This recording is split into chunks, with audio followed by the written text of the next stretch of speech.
They say everyone has a price. Mine was $5,000, enough to save me from a drowning student loan account. What I never expected was that pretending to love someone would teach me what love actually feels like.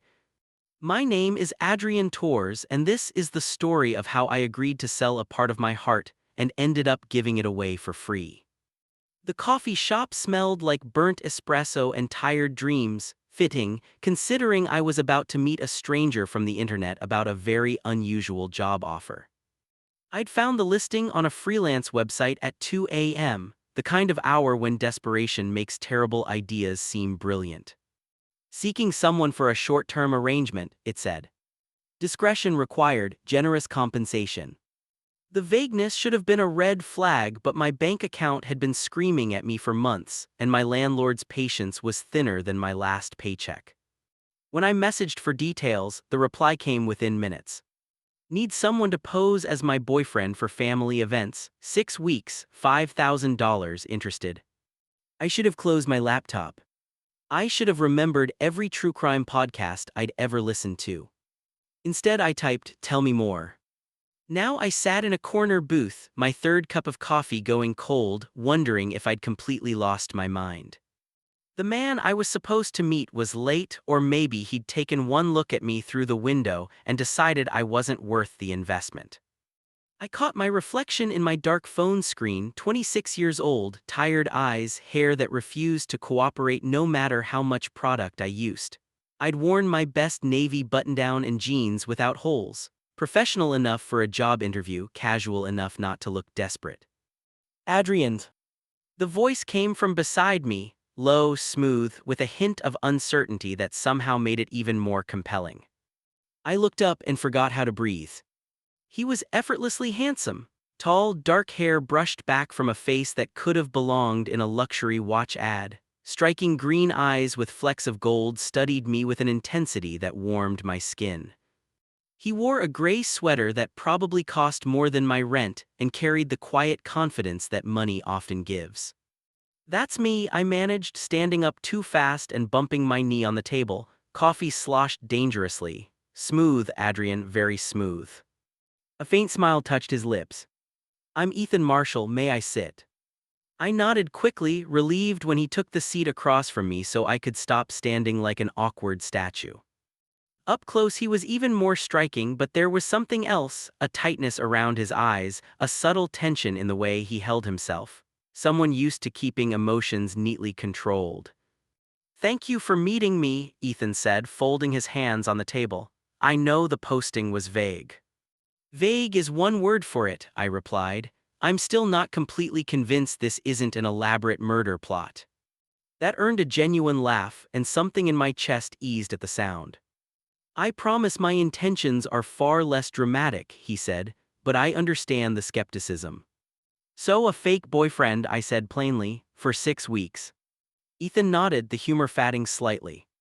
"My family has certain expectations, my grandmother especially. She's turning 85 and she's been asking, well, insisting on meeting someone I'm serious about before." He paused, jaw tightening. "Before it's too late." There was real pain there, carefully managed but visible if you knew how to look. And I did. Growing up gay in a small Texas town had taught me to read the emotions people hid behind smiles. "You can't just tell her you're single?" I asked gently. "I've tried, repeatedly, but she's convinced I'm lonely and unhappy and her last wish is to see me settled. The truth is, I'm not looking for a real relationship right now. My work is demanding and I like my independence. But I love her, and if I can give her this one bit of peace."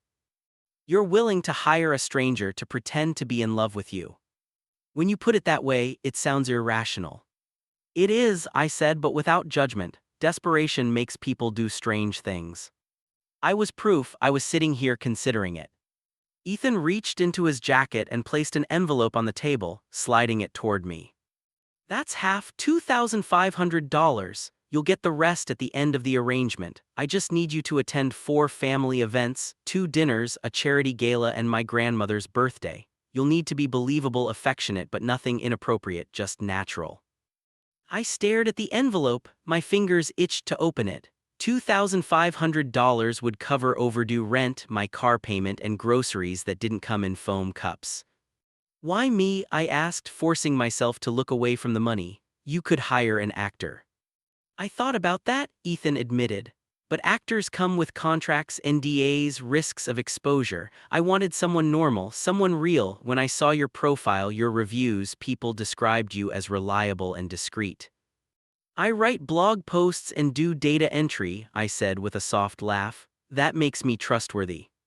You have 37 five-star reviews, he said simply. That counts for something. The next evening, I stood outside Marcello's, an Italian restaurant in the kind of neighborhood where parking cost more than my weekly grocery budget. Through the windows, I saw soft lighting, white tablecloths, and couples leaning close over candlelit tables. I felt wildly out of place in my khakis and the same navy shirt from yesterday. I'd thrown on a gray blazer to look more polished, but I suspected I still screamed, "Does not belong here." My phone buzzed. I'm at a table in the back, don't be nervous. Easy for him to say, he probably ate at places like this all the time. I considered Chipotle a splurge. I stepped inside, greeted by the smell of garlic and warm bread. A hostess in a sleek black dress approached with a professional smile. Reservation name. I'm meeting someone, Ethan Marshall. Her expression brightened with recognition. Of course, right this way. She led me through the restaurant to a secluded corner booth where Ethan sat reading a menu. When he looked up, something in his face softened. Adrian, hi.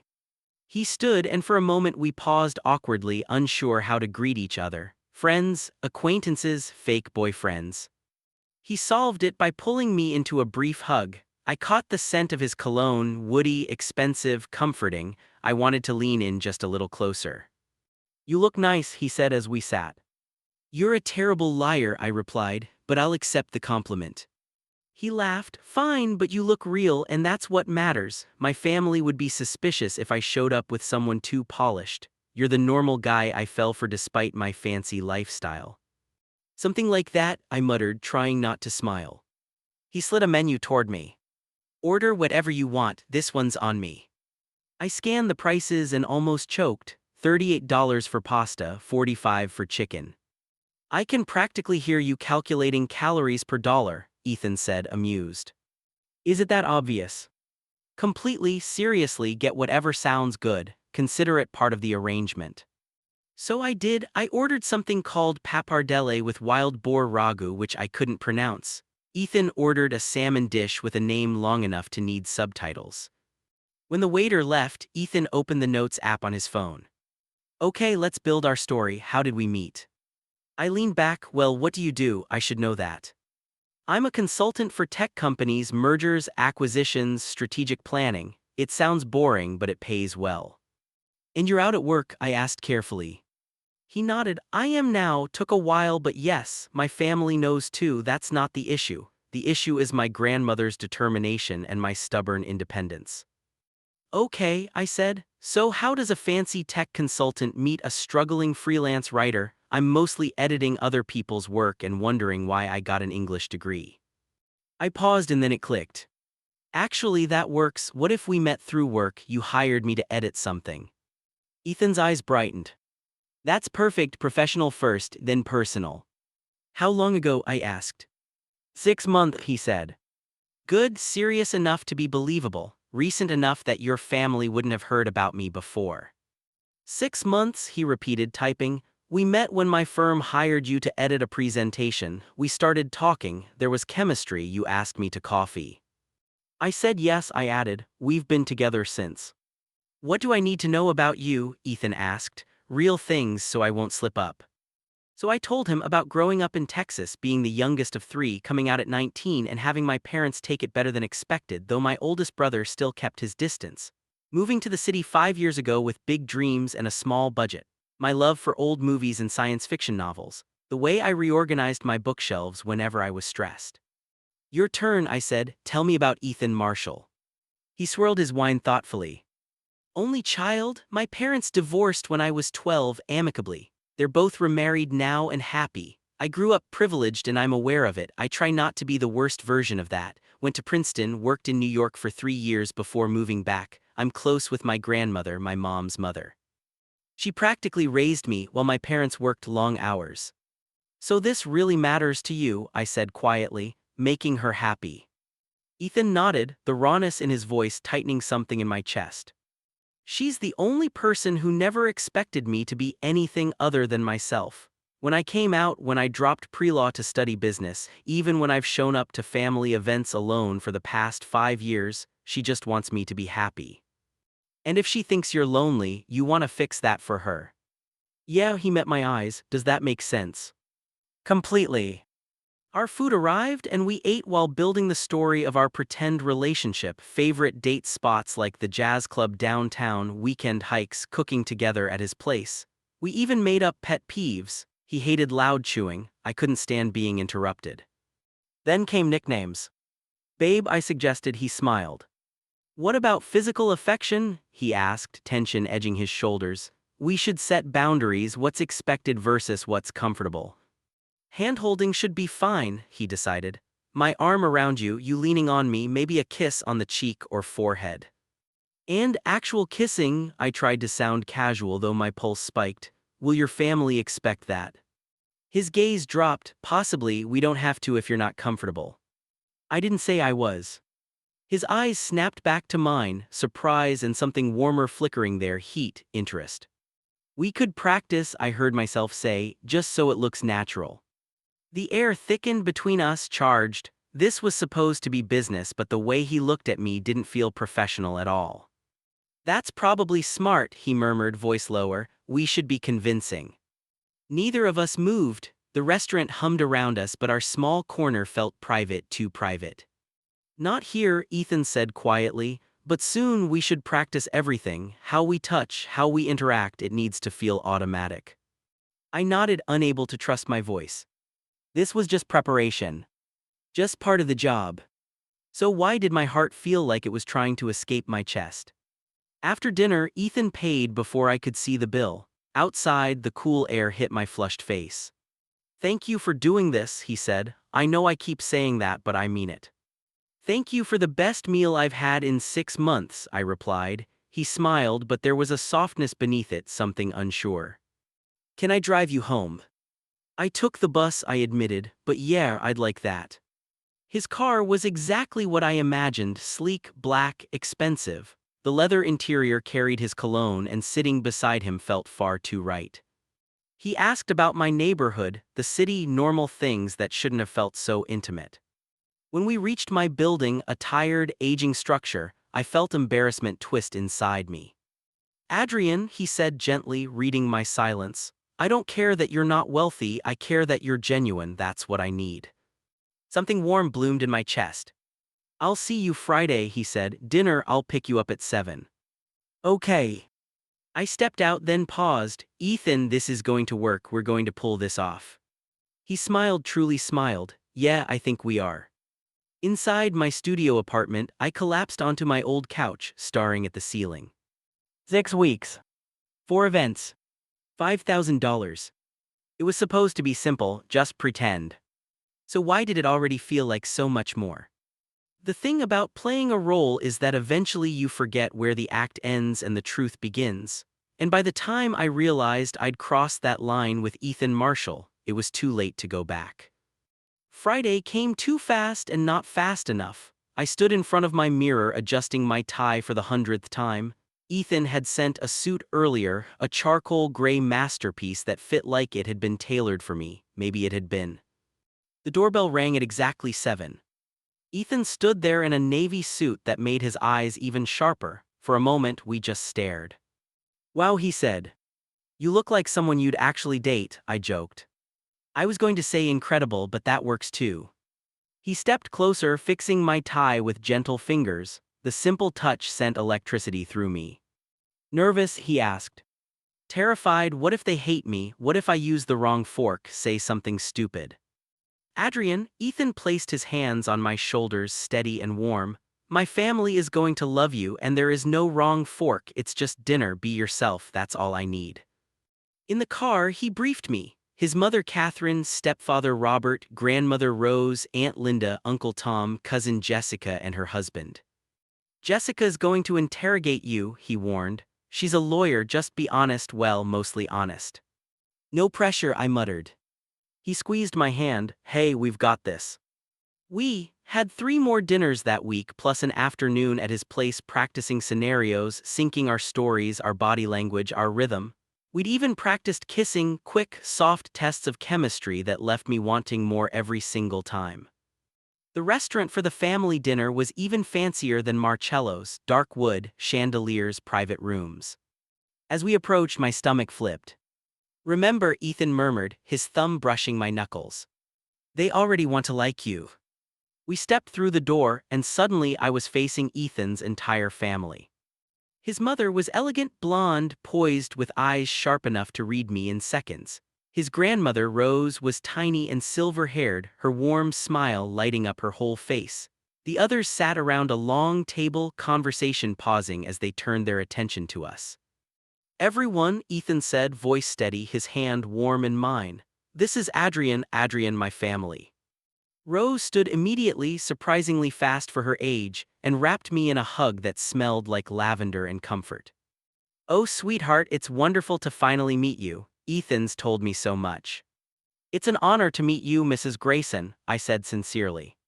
"Rose, please," she corrected, squeezing my hand. "Come sit next to me, I want to hear everything." Dinner was a blur of questions from every direction. Where was I from? What did I do? How did Ethan and I meet? I followed our script but tried to bring genuine warmth into it, truth mixed with lies until they blended seamlessly. "He's a writer," Ethan said at one point, pride softening his voice. His hand rested on my thigh beneath the table, casual, protective, undeniably intimate. "Really talented, he's working on a novel." That part wasn't in our script, but I went with it. "I try," I said, between freelance work and pretending I know what I'm doing. "What's it about?" Jessica asked, leaning in, actually interested. I hadn't even told Ethan about the novel I'd been writing for 3 years, unfinished, messy, but mine. Yet something about this moment made it feel right. "It's about connection," I said slowly. "About 2 people who meet by chance and teach each other what they need to learn, about how the relationships that change us the most are the ones we never expected." Ethan's fingers tightened against my leg. When I glanced at him, his expression held something unreadable, like my words had landed somewhere deep. "That sounds beautiful," Rose whispered. "I hope I get to read it someday." The evening rolled on with wine, stories, and laughter. Ethan's family was warm, open, overflowing with inside jokes and effortless affection. Catherine asked about my parents. I told them as much as I could without diving into the complicated parts about my brother. "Being out isn't always easy," Rose said gently, "but I'm glad you and Ethan found each other. Everyone deserves someone who sees them." Guilt punched low in my stomach. These were good people, and we were lying to all of them. Ethan must have felt the shift in me because he leaned in, his breath brushing my ear. "You okay?" I nodded even though I wasn't sure. "Come on," he murmured, pulling me up. "Let's get some air." The balcony was quiet, overlooking a city glittering like scattered stars. "Sorry," I said immediately. "I didn't mean to." "You were perfect," Ethan interrupted. "Adrian, they love you. Did you see my grandmother's face? I feel terrible lying to her." "I know," he leaned against the railing, our shoulders brushing. "I do too, but you heard what she said. She just wants me to be happy. And tonight," he looked at me, "I am. That's not a lie." I turned toward him and found him already watching me. Moonlight traced the angles of his face, his jaw, his mouth, the softness in his eyes. "Ethan," I began, not sure what would come next. His fingers brushed my cheek, gentle, searching. "You were amazing tonight," he whispered, "better than I ever hoped." "It's easy," I breathed. "Being with you, pretending isn't as hard as I thought." Something changed in his expression, hesitation, longing, something more. "We should probably get back," I said. "Probably," he echoed. But neither of us moved. Then the moment shattered as the door opened. "There you are," Jessica said cheerfully. "Gran wants photos." Ethan stepped back, and the loss of him hit me like cold water. Inside, Rose had organized the family for pictures. Ethan pulled me close, his arm around my waist. I leaned into him naturally, my hand resting over his heart. The camera flashed, capturing what looked like a couple in love. If only they knew. 2 weeks later was the charity gala, the second event, and by then the lines between real and pretend had blurred even more. Ethan and I had settled into something like routine. Tuesday morning coffees near his office. Wednesday dinners at his place, where he cooked surprisingly well while I worked from the counter and stole bites from his plate. Texts all day. Inside jokes. A closeness that felt dangerous in how natural it was. We hadn't kissed again since our practice sessions, but the tension was always there, quiet, warm, alive. The gala was held in a glittering downtown ballroom, the kind of place I'd only seen in movies. Ethan picked me up in a tux that should have been illegal. The one he had tailored for me felt like a second skin. "You're starring," he teased as we walked in. "You're wearing that," I shot back. "I'm allowed to stare." He laughed softly, placing his hand at my lower back. "Come on, let's get you a drink, you're going to need it." He was right, the room was overwhelming, hundreds of impeccably dressed people, all watching, all assessing. Ethan stayed close, guiding me through introductions, colleagues, business partners, college friends. I smiled, shook hands, tried not to get swallowed alive. "You're doing great," he murmured, lips brushing my temple. "Just stay close." So I did. We moved together effortlessly, orbiting each other like magnets. When slow music began, he led me to the dance floor without asking. His hands slid around my waist and I rested mine on his shoulders. "I should warn you," I said quietly, "I'm a terrible dancer. Good thing I'm leading." He pulled me closer and we swayed, finding a rhythm that felt natural, intimate, right. Around us, couples danced, but I barely noticed them. All I saw was Ethan, the warmth in his eyes, the soft smile, the comfort of being held by him. "Can I ask you something?" he murmured. "Sure." "The novel you mentioned at dinner, is it really about connection, about unexpected relationships?" I nodded. "Yeah, why?" "Because I keep thinking about what you said," he replied. "How the relationships that change us most are the ones we never expect." His eyes searched mine. "Do you believe that?" My heart slammed against my ribs. "I'm starting to." His hand moved from my waist to my jaw, fingers warm, thumb brushing gently along my cheekbone. People were watching, I could feel their curious stares, but for once I didn't care. "Adrian," he breathed, voice raw, want, fear, and hope tangled into a single trembling word. "We're supposed to be convincing," I whispered. "People are watching, right?" But he didn't step back. "Just for show," he murmured. "Just for show," I echoed, even though nothing about it felt like acting anymore. He leaned in slowly, giving me every chance to pull away. I didn't. His lips touched mine, soft, cautious, and I kissed him back without a thought. My hand slid into his hair as the kiss deepened, becoming something hungry, something real. I forgot the audience, the arrangement, the reasons we were here. There was only him, the taste of him, the tiny sound he made when I pulled him closer. When we finally broke apart, we were both breathless. Ethan's pupils were blown wide, his lips pink and swollen. He looked at me as if seeing something new, something impossible. "That was," he began. "Convincing," I finished, trying to sound light, even as the ground shifted beneath me. "Yeah," he said quietly, "convincing." We didn't talk about the kiss for the rest of the night, didn't acknowledge the way everything had changed. But his hand never left mine, and when he drove me home, he walked me all the way to my door. "Thank you," he said softly, "for tonight, for all of this. Ethan, we should talk about." "I know," he said quickly, "but can we just not yet?" He raked a hand through his hair, frustration slipping through. "Can we keep things simple until after Grand's party?" "Simple?" As if anything about this was simple. "Sure," I said, even as my chest ached. "Simple." He kissed my forehead, lingering, gentle, too intimate to be meaningless. "Good night, Adrian's." "Night." I watched him drive away before going inside and sinking onto my couch in the dark. I was in love with him. Completely, stupidly, dangerously in love with the man I was only pretending to date. This wasn't going to end well. But I couldn't stop. I was at Ethan's apartment, something that had become normal. the space between us shrinking a little more every day. His phone rang. He glanced at the screen, frowned. "Sorry, I need to take this work thing." He disappeared into his bedroom, but the walls were thin. His voice drifted through anyway. "No, David, I told you we're not getting back together. I've moved on. That's why it's serious, really serious." My heart froze. His name is Adrian and he's different, special. Special. Me. But it was all fake, wasn't it? When he returned, his face was carefully blank. "Sorry about that, ex-boyfriend." "Yeah, I figured," I said, trying to sound casual. "He heard you're seeing someone." "Something like that." Ethan sat beside me closer than necessary. He wanted to know if it was serious. "And you told him it was?" "Because," Ethan hesitated, "because my family thinks we're together." "Ethan." I waited until he looked at me. "What are we doing?" "What do you mean?" "I mean this," I motioned between us. "We're not just faking anymore, are we?" Silence stretched between us, tension coiling tight in his shoulders. "I don't know," he said finally, voice cracking. "I don't know what this is." "Do you want to know?" I whispered. "Because I do, and I need to know if I'm the only one feeling this. If I am, I need to stop before I destroy myself." "You're not," his reply was soft, vulnerable. "You're not the only one." The admission hung between us like a live wire.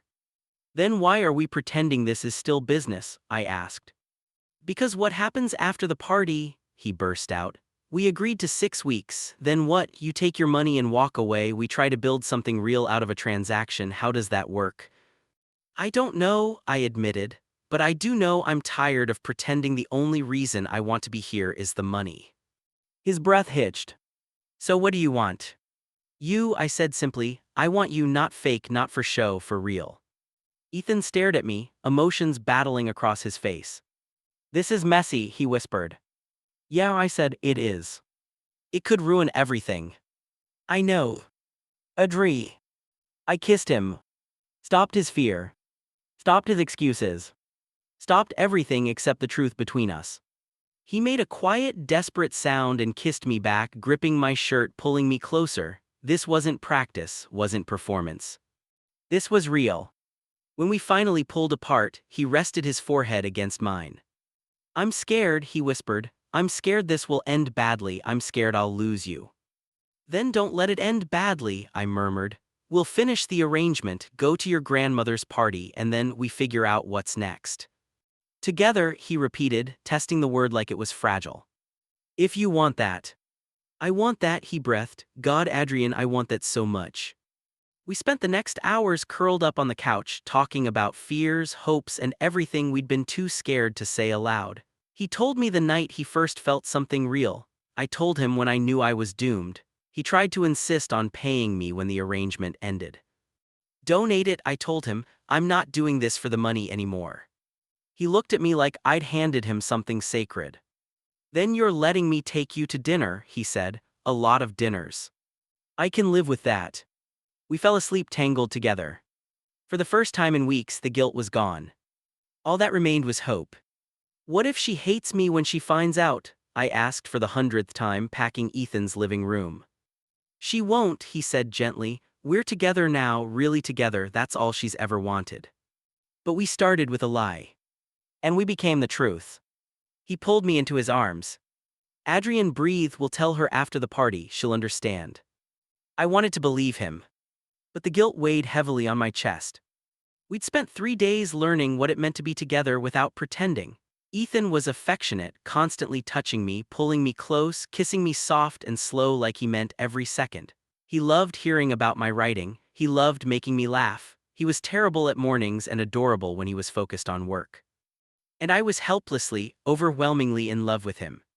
"I have something for you," Ethan said, disappearing into his room and returning with a gift box. Inside was a leather journal, rich and beautiful, my initials pressed into the cover. "For your novel," he said. "I know you work digitally, but I thought maybe for ideas, for moments, for us." My throat tightened. "It's perfect." "I believe in you," he said softly. "In your writing, in your talent. Finish that book, Adrian. Write our story, change the names, whatever you want, but write it, because what we found deserves to be remembered." I kissed him hard. When we parted, he was smiling. You know, he said, I hired you because I didn't want something real. I thought I was better off alone, but you showed me I was just scared, scared of being vulnerable, scared of being seen, but now I'm more scared of losing you. You won't, I promised. I'm here, I'm not going anywhere. The party was held at her Victorian house, roses everywhere, walls lined with decades of family photos. She greeted us with hugs the moment we arrived. My favorite couple, she beamed. Adrian, come help me in the kitchen. Alone with her, surrounded by the warm smell of baking and flowers, the guilt surged again. You've made him so happy, she said as we arranged appetizers. I haven't seen Ethan this light in years. He makes me happy too, I said honestly. She studied me with sharp, knowing eyes. You love him, don't you? Truly love him. I swallowed. I do, I whispered, so much. Good, she patted my hand. That boy has been hurt. He pretends he's fine alone, but he's not. He needs someone who sees him, someone who loves him for who he is, not what he has. I do, I said again, voice shaking. Exactly for who he is. She smiled. I believe you. We carried the platters out to the garden as guests began to arrive. The party was beautiful, music, laughter, glowing lights. Ethan stayed close, hand on my back, fingers laced with mine. Having fun, he asked softly. Yes, I admitted, I really am. My family loves you, he said, Gran especially. She's incredible. He kissed my temple. Thank you for being here, really here, not because I hired you. There's nowhere else I'd rather be. As the sun set and the garden lights flickered on, Rose tapped her glass for attention. She stepped onto the porch, tiny but commanding. Thank you all for being here, she began. 85 years is a long time, and I've been blessed with incredible family and friends, but one of the greatest joys of growing older is watching the people you love find their own happiness. Her eyes found Ethan and me. My grandson has been searching for something for a long time. I'm so grateful he's finally found it. Ethan. Adrian, would you come up here? We exchanged glances, then made our way through the crowd. Rose pulled us both close. When I was young, she continued, my mother told me that love isn't always convenient. It doesn't always make sense.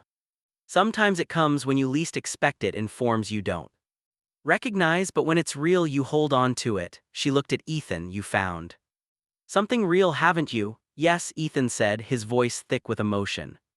Gran, I need to tell you something. I know, she interrupted gently. Ethan froze. You what? Rose smiled.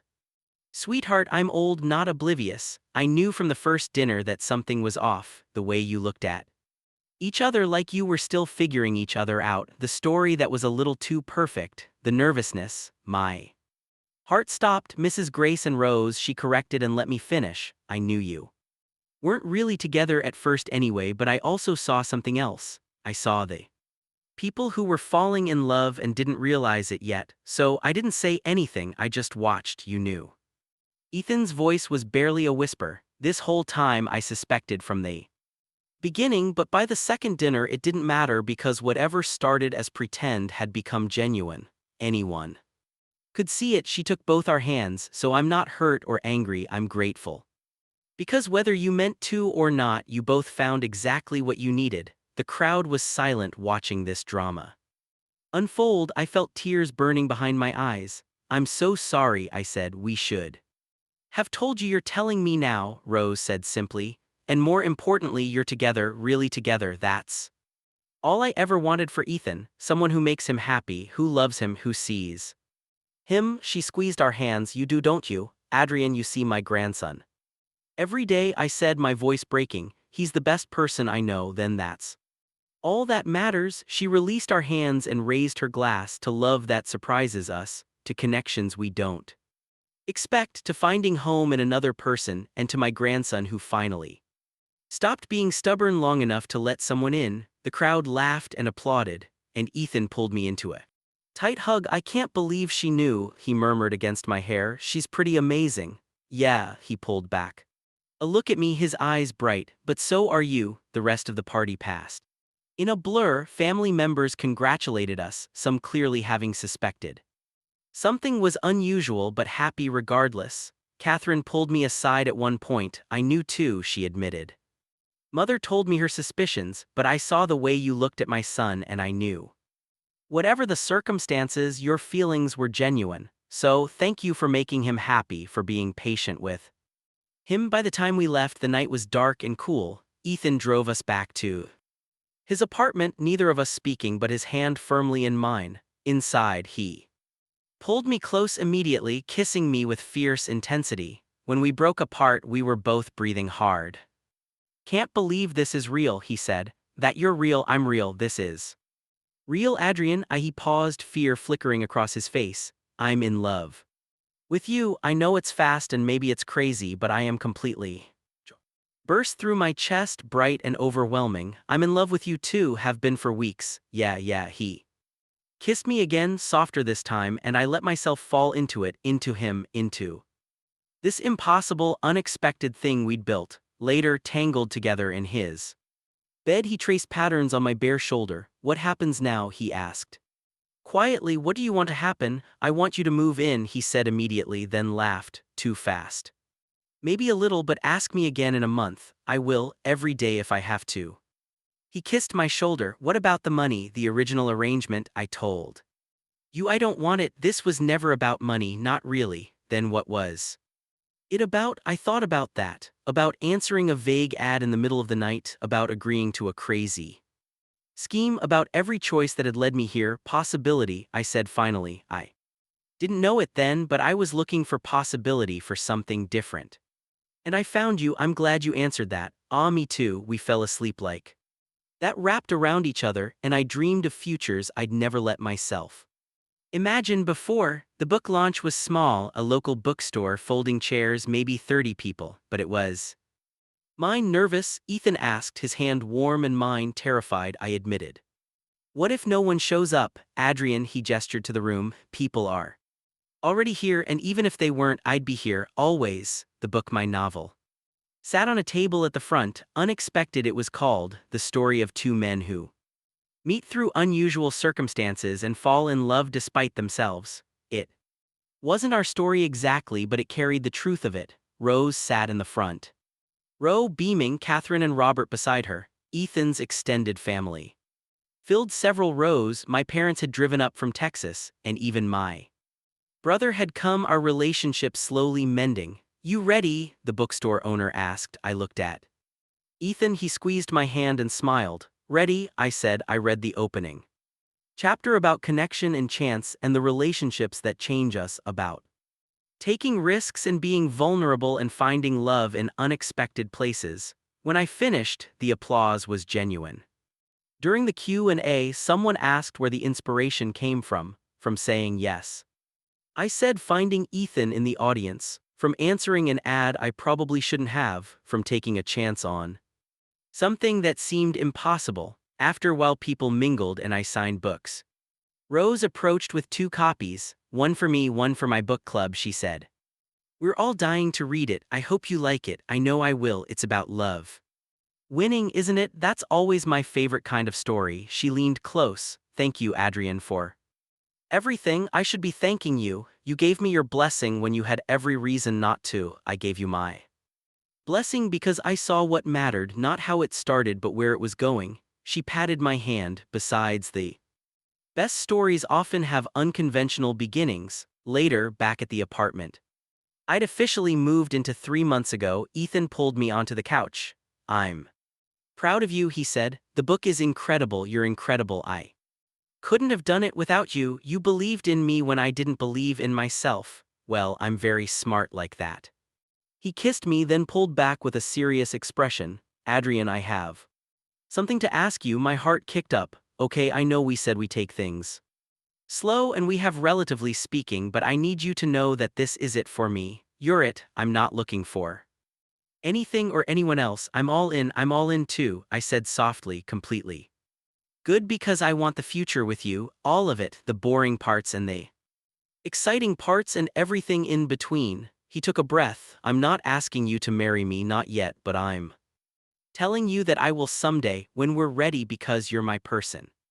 Adrian, you're my home. Tears blurred my vision. You're my home too. We stayed like that, holding each other in the apartment full of our combined lives, my books mixed with his, our clothes Tangled in the same closet, coffee mugs bearing both our lip prints in the sink. 6 months ago, I'd answered an ad looking for money to pay my rent. I'd agreed to a fake relationship with a stranger. I'd thought I was solving a problem. Instead, I'd found everything I didn't know I needed. Love isn't always convenient, it doesn't always make sense. Sometimes it comes from the most unlikely places in the most unexpected ways, but when it's real, when you find that person who sees you, who challenges you, who makes you want to be braver, you hold on and you don't let